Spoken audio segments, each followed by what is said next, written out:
Di Gazzetta Regionale siamo con Salvatore Lisandrelli, tecnico dell'Ostia Mare. Ciao mister, innanzitutto Buonasera, buonasera a voi.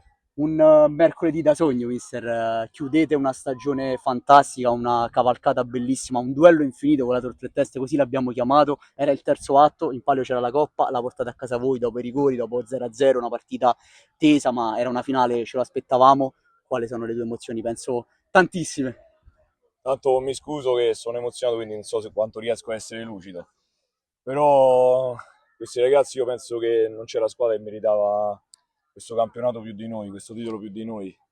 Una squadra che arriva a giocare una semifinale, non si snatura, mantiene la sua identità e porta a casa il risultato. Veniamo qui a fare una finale contro un avversario molto strutturato che sappiamo che tipo di gioco fa e riusciamo ad adattarci, riusciamo a combattere, arrivare su seconde palle, a giocare nonostante tutto, nonostante la posta in palio, e vedere lo spirito di squadra dove abbiamo affrontato il campionato con tanta assenza, noi abbiamo avuto degli infortuni importanti con ragazzi, parliamo anche di Perroni, un per esempio. crociato, di Perroni. Oggi in finale mancava il nostro capocannoniere, Flavio, però questi ragazzi a me mi hanno insegnato che il coraggio che hanno loro di affrontare queste partite e di affrontare proprio qualsiasi tipo di partita è un qualcosa che mi porterò dentro per sempre.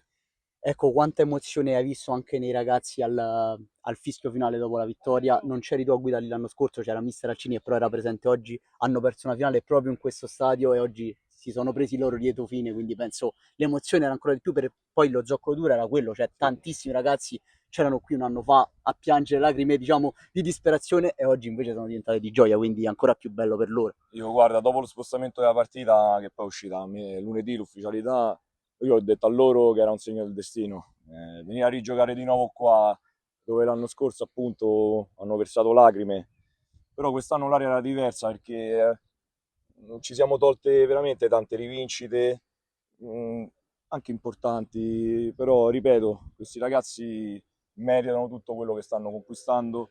Anche il discorso che hai fatto comunque di tornare a giocare qui un anno dopo, di affrontare la partita, ripeto, con questo spirito e portarsela poi a casa ai rigori, secondo me è tanta roba.